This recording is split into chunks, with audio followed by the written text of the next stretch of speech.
शांति। आज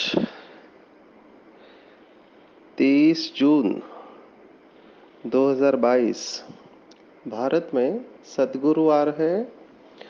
today is 23rd June 2022 and it's Thursday in Bharat. आज की मुरली का जादुई रहस्य स्वयं को प्रेरणा देने के लिए magical secrets of today's Murli for motivating the self. बहुत अच्छे अच्छे फीडबैक बाबा के बच्चे भेज रहे हैं और कमाल है उन बाबा के बच्चों का जो बहुत श्रेष्ठ और ऊंचा लक्ष्य रखते हैं, चार्ट रखते हैं और अपना मोटिवेशन प्रेरणा बनाए रखते हैं in spite of the challenges. ऐसे नहीं कि उनके जीवन में आह्वान नहीं है, आह्वानात्मक बातें नहीं है, पेपर्स नहीं है, लेकिन ऐसे ऐसे अनुभव सुनाते कि इतने पेपर्स होते हुए भी एक बल एक भरोसा पूरा निश्चय बुद्धि बनकर चार्ट रखते हुए अपना नंबर ले रहे हैं। ऐसे बाबा के बच्चे छिपे नहीं रह सकते। समय, ड्रामा ऐसे बाबा को बच्चों को ऑटोमेटिकली स्टेज पर लेकर आता है और ऐसे बच्चे नंबरवार मैं देख रहा हूँ प्रत्यक्ष होते जा रहे हैं विश्व के कोने कोने से। इसमें कुमार कुमारियाँ भी है, समर्पित भाई बहनें हैं, गृहस्थी वाले भी हैं। क्या पुरुषार्थ कर रहे हैं, बहुत सुंदर। तो बहुत अच्छा लगता है जब ऐसे पुरुषार्थ का अनुभव हम सुनते हैं, मुझे भेजते रहते हैं। तो कल हमने बहुत बड़ा डेवलपमेंट ड्रामा में देखा। आप अगर अच्छे योगी है तो अच्छे योगियों को समय समय पर समथिंग नोन एज, अंग्रेजी में हम कहते हैं इंट्यूशंस प्रेरणाएं आती रहती हैं। और अच्छी और योग की अवस्था है तो बहुत कुछ दिखाई देता है कि आगे क्या होने वाला है। विशेष अमृत वेले तो बाबा के नंबरवार बच्चे जो है अपनी कैचिंग पावर द्वारा, टचिंग पावर द्वारा इन बातों को कैच करते हैं और उस अनुसार अपने पुरुषार्थ को गति देते हैं। तो कल बहुत बड़ी घटना, ड्रामा प्लान अनुसार बाबा की एक बच्ची भारत देश की प्रेसिडेंट बनने जा रही है। ये बहुत बड़ा डेवलपमेंट है ड्रामा में। और अगर आप विश्व की घड़ी को देखेंगे, हम इसको कॉस्मिक क्लॉक कहते हैं। घड़ी में जैसे छोटा कांटा होता है, बड़ा कांटा होता है और सेकंड का कांटा होता है, ये सब घूमते रहते हैं, एक के साथ दूसरा जुड़ा हुआ है। आप ये मत समझना कि सेकंड का घूम रहा है तो बड़े नहीं घूम रहे, बड़े भी घूम रहे हैं, सिर्फ वो दिखाई नहीं देते हैं, वो बहुत स्लो घूम रहे होते हैं। सेकंड का कांटा थोड़ा फास्ट घूम रहा होता है। तो घड़ी में जैसे कि 3 कांटे होते हैं, एक आवर वाला माना घंटे वाला, एक मिनट वाला और एक सेकंड वाला। तो सेकंड वाला जो कांटा होता है वो फास्ट घूमता है ना, वो दिखाई देता है, बाकी के कांटे दिखाई नहीं देते हैं, इतना फास्ट घूमते हैं। थोड़े समय बाद पता चलता है कि ये अपने पोजीशन से आगे चला गया है। तो कल ये जो मूवमेंट हुआ है ड्रामा में, ये सेकंड का कांटा है। अभी इसके साथ घड़ी, मिनट और घंटे का कांटा भी जुड़ा हुआ है। साइमल्टेनियस इवेंट्स डेवलप होते एक ही साथ। विश्व की घड़ी में बहुत सारी घटनाएं हो रहे होते हैं। अभी बाबा के कई बच्चों के अंदर से दिखाई दे रहा है या महसूस हो रहा है कि बहुत जल्दी बहुत कुछ होने वाला है। साइमल्टेनियस इवेंट्स होंगे। जैसे कि आज अगर आपने न्यूज़ सुनी होगी, हम तो टीवी वगैरह नहीं देखते तो हमको पता नहीं चलता है, लेकिन किसी ने कहा कि अफगानिस्तान में भूकंप आया 6.1 रिश्टर स्केल का और 900 के ऊपर प्राथमिक आंकड़े हैं, ज़्यादा भी लोगों की मृत्यु हो सकती है। तो धरती हलचल कर रही है, समय समय पर करती रहती है। तो ये मूवमेंट और वो मूवमेंट, अगर आप जोड़ने लगोगे तो एक बहुत अच्छा सुंदर पिक्चर आपको दिखाई देगा कि ये सब घटनाएं, फिर अमेरिका की इकोनॉमी नीचे चले जाना है ना, या हमारे स्टॉक एक्सचेंज वो भारत का है जिसके ऊपर पूरा देश टिका हुआ है अर्थव्यवस्था के ऊपर, वो स्टॉक मार्केट नीचे चले जाना, और उसके साथ लोगों का मूड जुड़ा हुआ है। मूड माना कई लोग लाखों करोड़ों रुपए लगाते हैं, तो वो सडनली एकदम वो रास्ते पर आ जाते हैं, जो आज की मुरली में बाबा ने कहा हुआ है। तो ये सब घटनाएं एक दूसरे के साथ जुड़ी हुई है और एग्जैक्टली यही होने वाला है। लेकिन ये बात आप देखेंगे बाबा ने साकार मुरली में कितने साल पहले कही थी, तो आज की मुरली में बाबा ने कहा है कि यहाँ के करोड़ अरब तुम्हारे कोई काम नहीं आने हैं, सब मिट्टी में मिल जाएगा।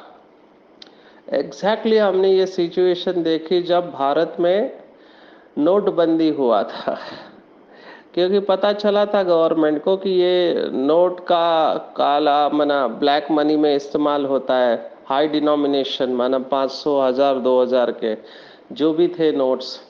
तो गवर्नमेंट ने कुछ नोट के ऊपर बंदी आया, सडनली क्या हुआ, लोगों को फेंकना पड़ा वो पैसा रास्ते के ऊपर, कचरे के डब्बे में मिला, क्योंकि वो नोट डिक्लेयर नहीं कर सकते, वो काला पैसा हो जाएगा, है ना। तो क्योंकि आप अपने इनकम से ज्यादा उसको डिस्क्लोज नहीं कर सकते हैं, तो ऐसे ऐसे लोगों के पास कमरे के कमरे भरे पड़े थे इस नोटों के वजह से। बहुत लंबे समय तक लोगों ने रखा, उनको लगा गवर्नमेंट माइंड बदल देगी, ये करेगी वो करेगी, लेकिन गवर्नमेंट नहीं माने। तो ये जो कहावत है किसकी दबी रहेगी धूल, है ना, किसकी राजा खाए किसको चोर ले जाए, ये सब वास्तविकता में होता है। मुझे याद आ रहा है एक शहर में पानी घुस गया था, वहां के बिजनेसमैन ने क्या किया था अभी काला धन होता है तो छिपाना पड़ता है, उन्होंने बहुत दिमाग लगाकर जमीन के अंदर कबड़ बनाए, माना शॉप के नीचे, बहुत बड़ा मार्केट होता है तो शॉप के नीचे बनाए और उसके अंदर अपना पूरा काला धन छिपा के बिठाते और खुश थे कि हमारे पास इतना करोड़ है पदम है। लेकिन हुआ क्या, बारिश इतनी पड़ी कि ये सब जितने भी मार्केट्स थे, इन्होंने काला पैसा जमीन के अंदर छिपा के रखा था, वो पानी इतना भर गया तो वो सब पैसा खराब हो गया। तो ये जो बाबा कहता है कि ये सब मिट्टी में मिल जाना है, इसका प्रैक्टिकल हमने देखा हुआ है। अभी इसमें समझदार कौन है? समझदार जो अच्छा बिजनेसमैन होता है, बाबा ने कहा ना तुम व्यापारी हो, जैसे ब्रह्मा बाबा नंबर 1 व्यापारी निकला, ब्रह्मा बाबा जैसा व्यापार कोई विरला ही कर सके। क्यों? क्योंकि ब्रह्मा बाबा ने अपने संपूर्ण जीवन की कमाई, आप सोचो थोड़ा लौकिक में, ब्रह्मा बाबा की जगह पर जाके सोचो, पूरे जीवन भर की कमाई, लोग क्या करते हैं जीवन भर की कमाई से, या तो गांव में घर बांधते हैं या प्रॉपर्टी खरीदी करते हैं या बच्चों के नाम पर कर देते हैं, कोई लोग दान भी देते हैं, है ना, किसी अस्पताल को, धर्मशाला को, स्कूल को या और किसी को दान दे देते हैं। लेकिन ब्रह्मा बाबा ने देखो एक धक से अपने पूरे जीवन भर की कमाई ट्रस्ट को दे दी और ट्रस्ट में भी माताओं को रखा। ये बहुत बड़ा त्याग का उदाहरण है। कितना निश्चय होना चाहिए, आप कल्पना करो, अभी तो मेजॉरिटी है, उस समय पता भी नहीं था ये शिव बाबा है या कौन है, भगवान करा रहा है, आगे क्या होगा कुछ पता नहीं है। लेकिन एक धक से जैसे ही स्मृति आ गई बाबा को, तो एक धक से अपनी पूरी जीवन भर की कमाई पूरे ट्रस्ट को दे दी। तो ये है अपना सब कुछ सफल करना, तन मन धन समय श्वास संकल्प, ऐसे ही आत्मा नंबर 1 नहीं गई। नंबर 1 जाने के पीछे आप इनका त्याग देखो। बाबा ने ब्रह्मा की विशेषता के ऊपर बहुत सारी मुरलियां चलाई है, संपूर्ण वफादार, फरमान बरदार, है ना, आज्ञाकारी, कितने क्वालिटीज ब्रह्मा बाबा की सुनाई हुई है। तो हमको भी ब्रह्मा बाप को फॉलो करते हुए, बाबा के कई सारे बच्चे हैं जिन्होंने अपना सब कुछ, परिवार के परिवार, शुरुआत में तो 300 फैमिली आए थे, उसमें से कई चले भी गए, लेकिन जो टिक गए तो वो बहुत ऊंची कमाई कर रहे, कमाई करके गए हैं। आज भी बाबा के ऐसे बच्चे हैं जो अपना सब कुछ बाबा के नाम पर करके बिल्कुल हल्के ट्रस्टी होकर चल रहे हैं। आप सबको पता हो कि यज्ञ में विल का फॉर्म मिलता है अकाउंट डिपार्टमेंट में। हमारे आदरणीय एडवोकेट लता बहन जी है मधुबन में, उनके पास ये विल का फॉर्म मिलता है 2 पेज का। तो जिस किसी को भी ये सफल करना है, अपना जो भी है चल और अचल संपत्ति होती है, तो वो फॉर्म भर के आपको देना है। तो जाने से पहले आप कमाई करके जा सकते हैं, नहीं तो ये जाने वाला है किसके हाथ में? कलयुगी दुनिया के हाथ में जाने वाला है। आपको एक सच्ची घटना सुनाते हैं जो हमारे आदरणीय रमेश भाई क्लास में सुनाते थे कि उनके सेंटर का एक भाई जो बहुत अमीर था, काफी पैसे थे, तो वो हमेशा सोचता था है सब कुछ बाबा का, लेकिन कायदा कायदा होता है ना। बाबा का है लेकिन हमको विल तो करना चाहिए। तो उन्होंने ऐसा कुछ नहीं किया। अचानक शरीर छूट गया, तो छूट गया तो उसको भोग लगाया। तो ट्रांस में जो बहन गई बाबा के पास तो देखा कि ये आत्मा रो रही है। तो पूछा क्यों रो रही है? तो मेरे पास बहुत कुछ था, मैं यज्ञ में सफल करना चाहता था, नहीं कर पाया। तो बाबा को बोला, बाबा मैं अपना सब कुछ यज्ञ में अभी देना चाहता हूँ, मेरे सभी प्रॉपर्टी के पेपर्स नीचे लाके रखो, मैं ब्राह्मणी के तन में प्रवेश करके अपना सिग्नेचर करके आता हूँ। तो देखो बाबा ने कहा, बच्चे ना लौकिक दुनिया के नियम ना अलौकिक दुनिया के नियम इसको अलाउ करते हैं। अभी आपके बच्चे जो होंगे या पोते होंगे, वो जो करेंगे उनका भाग्य बनेगा। आप जब थे तब आपको चांस था, अभी आप कुछ नहीं कर सकते। तो वो आत्मा बहुत रोई, क्योंकि उसको बाद में पश्चाताप हुआ, क्योंकि शरीर छूटने के बाद उसको पश्चाताप हुआ कि अगर मैं सफल कर चुका होता तो मेरे साथ ये कमाई मेरे साथ जाती। तो भाई और बहनों, ये बाबा के शब्दों को बहुत गहराई से समझना चाहिए। बाबा ये क्यों कहता है? क्योंकि कई बच्चे ऐसे गफलत करते हैं। तो अभी भी चांस है, अगर किसी आत्मा ने सफल नहीं किया है और सफल करना चाहता है तो जरूर वो जो भी आपकी इच्छा हो, समझो आपको अपने माता पिता के लिए कुछ रखना है या बच्चों के लिए रखना है, आप वैसे क्लियर कर दो कि इतना हिस्सा मैं यज्ञ में देना चाहता हूँ और इतना मेरे बच्चों के लिए या घर वालों के लिए मैं रखना चाहता हूँ। लेकिन वो डिसीजन लो, क्योंकि कमाई करने का टाइम अभी भी है।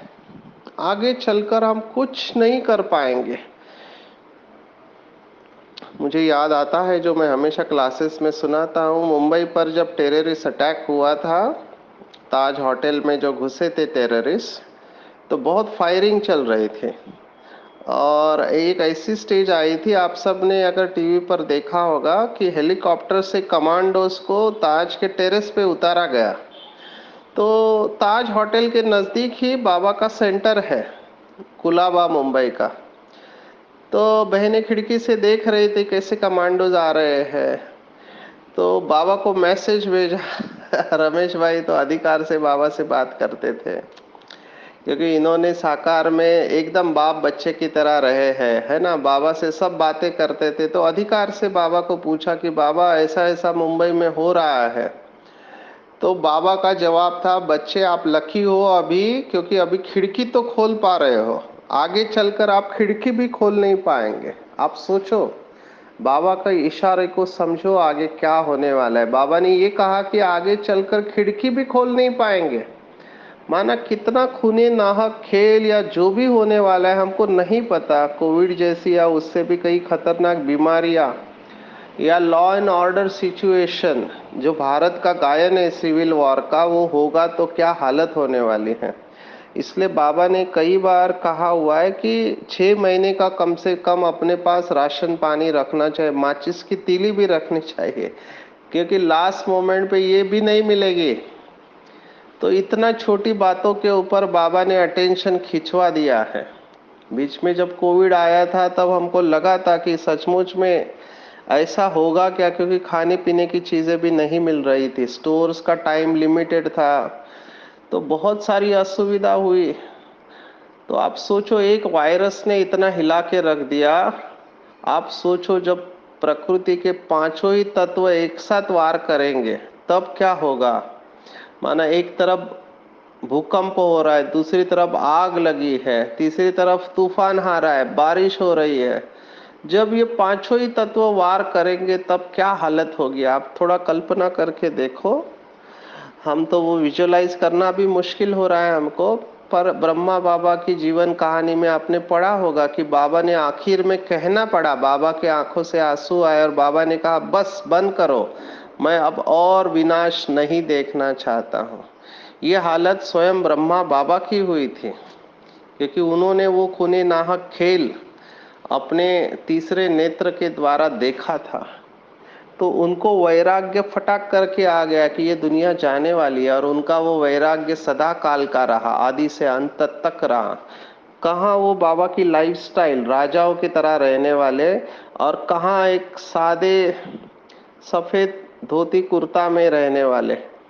कितना सिंपल जीवन बाबा का बन गया, क्योंकि वैराग्य आ गया, क्योंकि उनको पता चला बाबा को कि जो भी आंखों से दिखाई देता है वो सब समाप्त होने वाला है और समय बहुत थोड़ा है।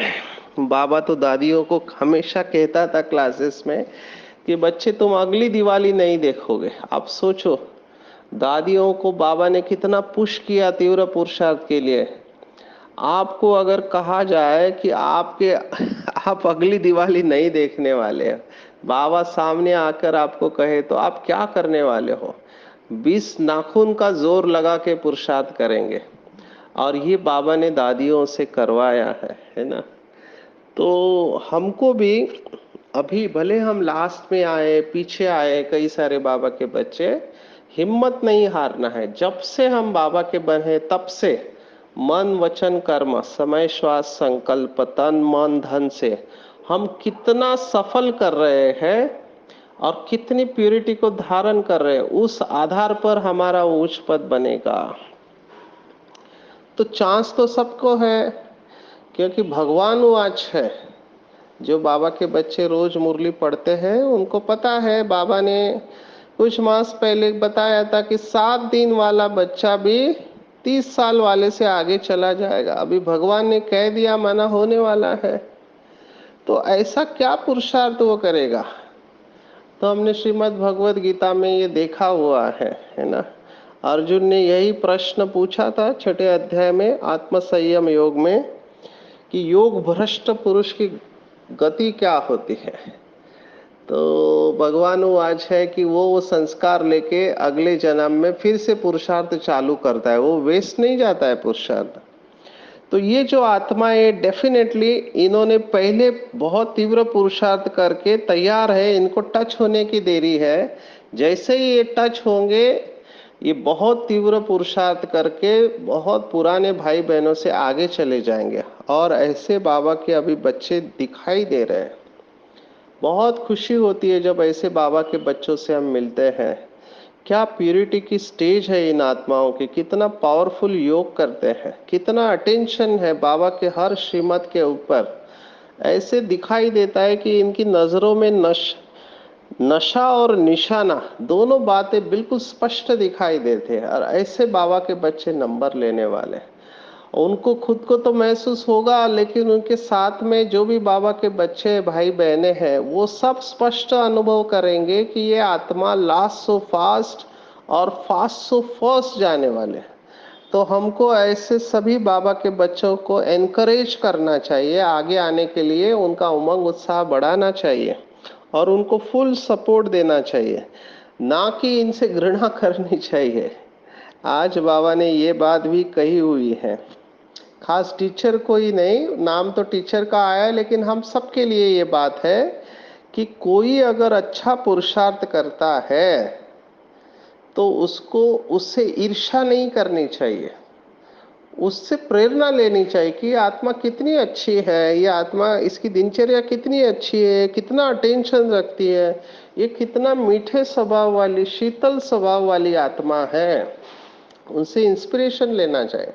ना ही अगर कोई उल्टा सुल्टा कहता है तो उससे घृणा भी नहीं करनी चाहिए। घृणा माना, बाबा ने एक मुरली में कहा था, घृणा माना चलते हुए किसी को धक्का मार के गिरा देना। घृणा माना एक प्रकार का क्रोध का ही रूप होता है, तिरस्कार करते हैं ऐसी आत्माओं का। तो वो भी नहीं करना चाहिए। कई बार हमको लगता है कि ये आत्मा की वजह से मैं आगे नहीं जा रहा हूँ, इस आत्मा की वजह से मेरा पुरुषार्थ नहीं हो रहा है, ये आत्मा मेरे लिए पेपर बन रही है तो वो आत्मा आपकी बुद्धि को विचलित कर रही है।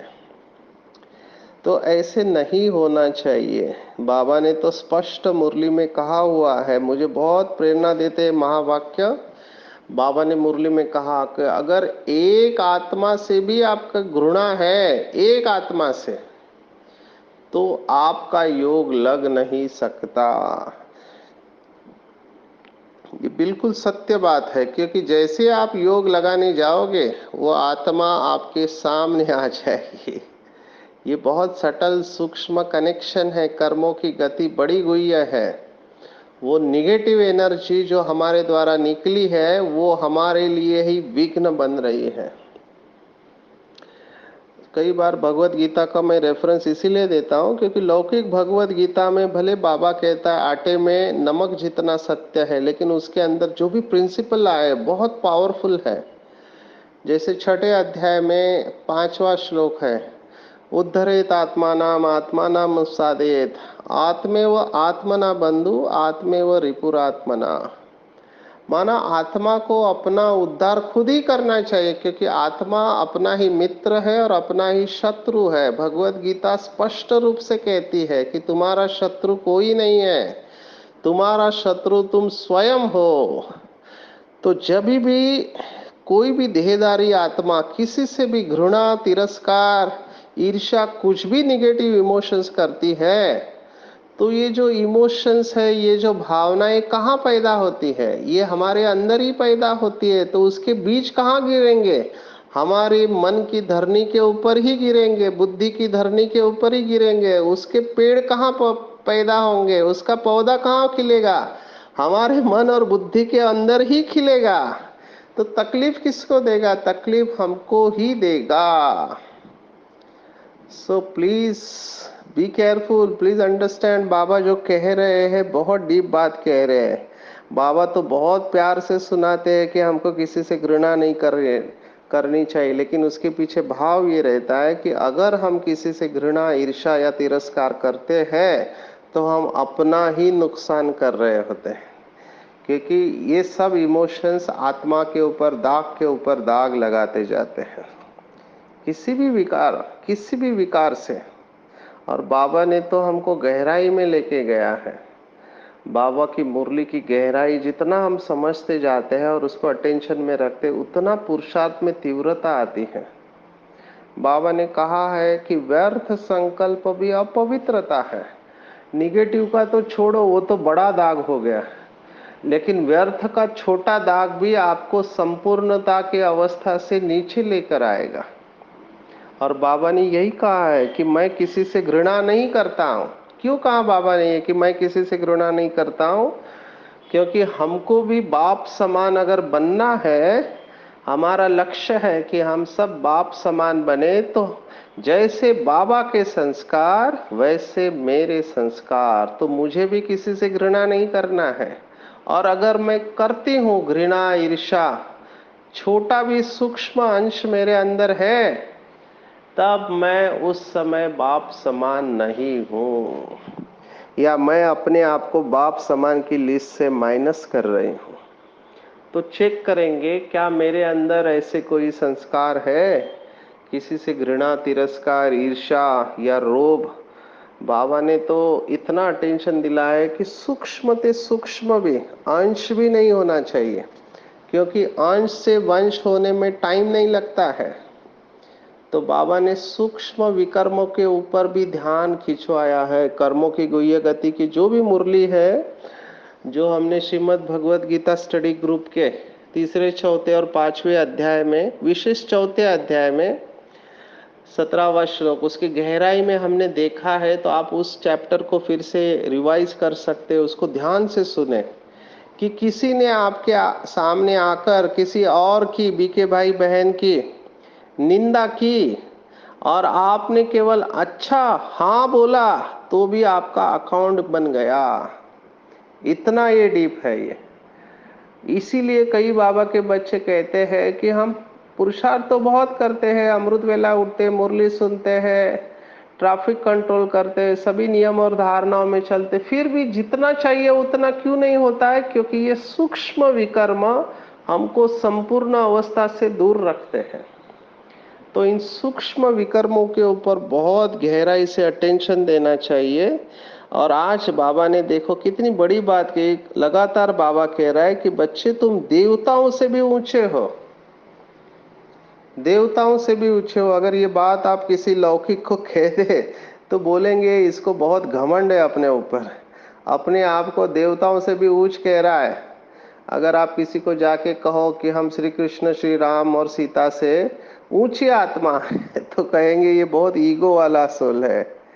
लेकिन भगवान कह रहा है, क्या कह रहा है कि तुम देवताओं से भी ऊंचे हो, क्योंकि देवता ये पब्लिक सर्वेंट नहीं है। आज बाबा ने शब्द इस्तेमाल किया पब्लिक सर्वेंट।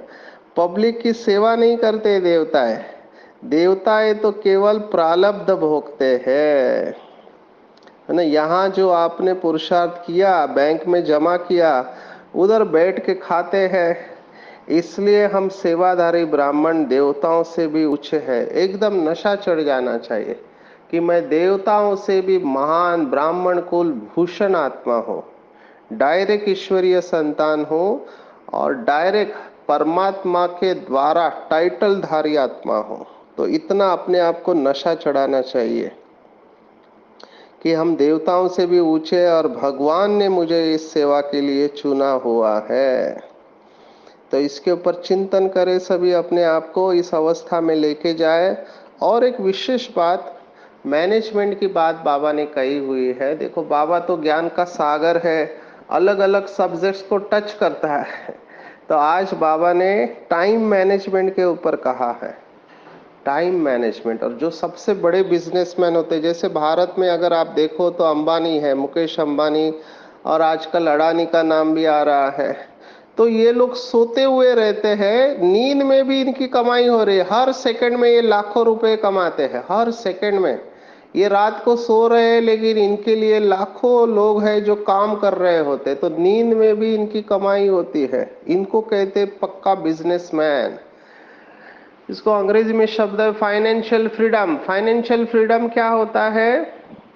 फाइनेंशियल फ्रीडम माना आर्थिक मुक्ति, माना पैसे की कोई टेंशन ही नहीं है। आप चल रहे, फिर रहे, घूम रहे, खा रहे, पी रहे, आप छुट्टियां मना रहे, लेकिन कोई और आपके लिए काम कर रहा है।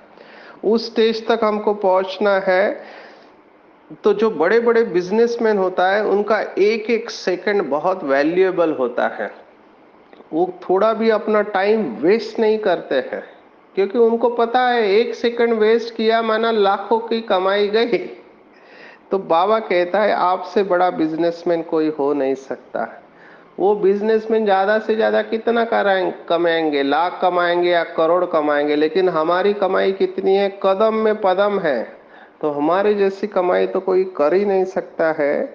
इसलिए बाबा कह रहा है कि तुमको एक सेकंड भी वेस्ट नहीं करना चाहिए। हमारा टाइम मोस्ट वैल्यूएबल है, भगवान वाच है। तो फालतू ख्यालातों में टाइम वेस्ट नहीं गवाना चाहिए। हमारा एक एक सेकंड हीरे जैसा वैल्यूएबल है। और जब भी टाइम मिले बाबा की याद में बैठ जाना चाहिए। मुझे याद आता है ब्रह्मा बाबा की जीवन कहानी में हमने सुना है, दादियों से भी सुना है कि ब्रह्मा बाबा जब ट्रेन में जाते थे तो 2 बजे उठ के बाबा योग करने बैठ जाते थे। तो दादियाँ बोलती थी कि बाबा अभी तो आप आराम करो, अभी तो जर्नी में है। तो बाबा जवाब देते थे, नहीं बच्चे, दिन भर शिव बाबा इस रथ का इस्तेमाल करता है, तो मुझे मेरे पुरुषार्थ के लिए टाइम नहीं मिलता है। अभी का ही टाइम है जो मुझे अपने पुरुषार्थ के लिए मिलता है। तो देखो ब्रह्मा बाबा का कितना अटेंशन था अपने ऊपर। ऐसे नहीं उन्होंने लाइटली नहीं लिया, अच्छा मैं तो नारायण बनने वाला हूँ, मैं तो श्री कृष्ण की आत्मा हूँ, मुझे कुछ करने की जरूरत नहीं। नहीं, ब्रह्मा बाबा ने रोल मॉडल बन के ये सब करके दिखाया। तो हमको भी टाइम मैनेज करना चाहिए। मुझे बहुत रहम आता है जो बाबा के बच्चे टाइम वेस्ट करते हैं। हमको तो टाइम मिला तो हम मुरली पढ़ेंगे, नोट्स बनाएंगे या नया टॉपिक के ऊपर सोचेंगे, कुछ ना कुछ सेवा के संकल्प चलते रहते हैं। पर ऐसे बाबा के भी बच्चे होंगे जो टाइम को वेस्ट करते हैं। कई लोग कहते हैं I am killing time, time pass कर रहे हैं। एक्चुअली वो टाइम को किल नहीं कर रहे, टाइम उनको किल कर रहा हो रहा है। हमको अंदर से खुशी के बाजे बजने चाहिए कि हम भगवान के सामने बैठे हैं, महान आत्मा है और बाप समान सुखदाता है। किसी को भी मन वचन कर्म से दुख नहीं देना है। जिनको अपना योग अच्छा कर रखना है उनके लिए दो बातें दादी जानकी ने बाबा से पूछी थी कि योग में नंबर 1 जाने के लिए क्या किया जाए। तो बाबा ने कहा था एक, मन वचन कर्म से किसी को भी दुख नहीं देना है और मुरली के ऊपर 100% अटेंशन होना है, तो सदा शांत चित और हर्षित मुख रहेंगे। और कर्म बंधन मुक्त बनना है तो कर्म योगी बनना है। कर्म योगी बनकर अगर हम कर्म करेंगे तो कोई भी कर्म हमारे अंदर बंधन उत्पन्न नहीं करेगा। हम न्यारे और प्यारे रहेंगे। कोई भी कर्म अपनी तरफ मुझे खींचेगा नहीं।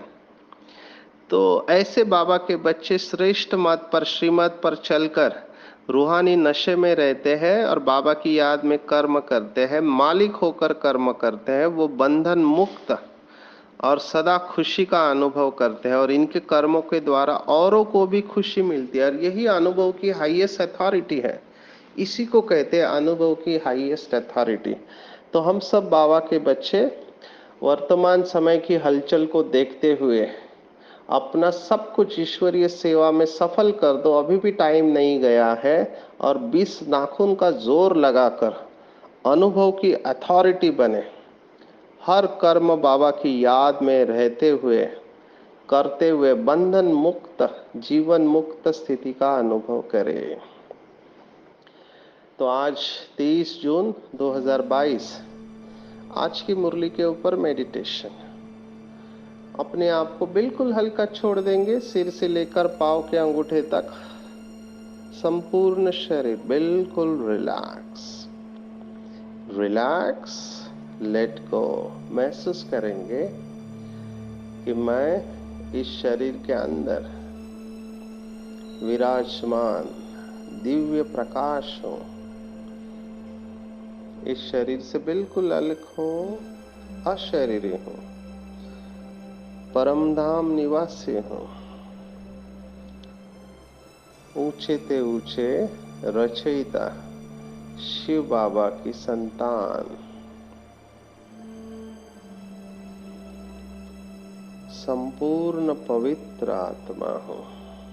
पवित्रता के सागर शिव बाबा से पवित्रता की किरणें मुझ आत्मा में समाते जा रही है, समाते जा रही है। मैं संपूर्ण पवित्रता का अनुभव कर रहा हूं। बाबा से संपूर्ण पवित्रता का प्रकाश धारण करके मैं आत्मा वापस इस शरीर में अवतरित हूं और महसूस कर रही हूं कि मैं देवताओं से भी ऊंच आत्मा हूं, क्योंकि संगम युग पर विश्व की सर्व आत्माओं की रूहानी सेवा करने के निमित्त हूं। मैंने अपना सब कुछ तन मन धन समय श्वास संकल्प ईश्वरीय सेवा में सफल किया है। इसलिए मैं आत्मा देवताओं से भी महान हूँ। मेरी किसी से भी कोई शिकायत नहीं है। हर आत्मा जो मेरे संबंध संपर्क में आती है उसे मैं मन वचन कर्म से सुख देती हूँ। मैं अपना टाइम ईश्वरीय सेवा में सफल करती हूँ। सदा शांत चित्त और हर्षित मुख रहती हूँ। हर कर्म बाबा की याद में करती हूँ, इसलिए बंधन मुक्त हूँ। बाबा का दिल से शुक्रिया अदा करती हूँ। बाबा बहुत बहुत शुक्रिया जो आपने मुझे इस बेहद की सेवा के लिए चुना।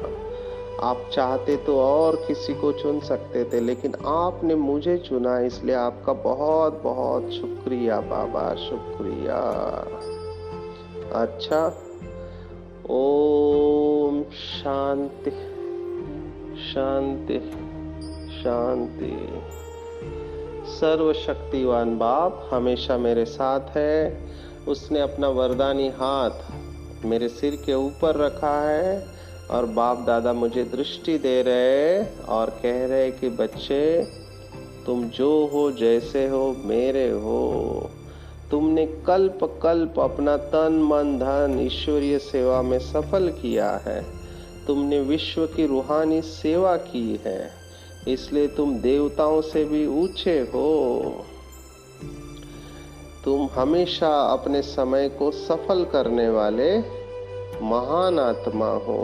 तुमने सभी को श्रीमत के ऊपर मन वचन कर्म से सुख दिया है और कर्म योगी बनकर अपना हर कर्म किया है, इसलिए तुम हाईएस्ट, होलीएस्ट और रिचेस्ट इन द वर्ल्ड हो। अनुभव की अथॉरिटी हो। तुम्हारी विजय निश्चित है, निश्चित है, निश्चित है।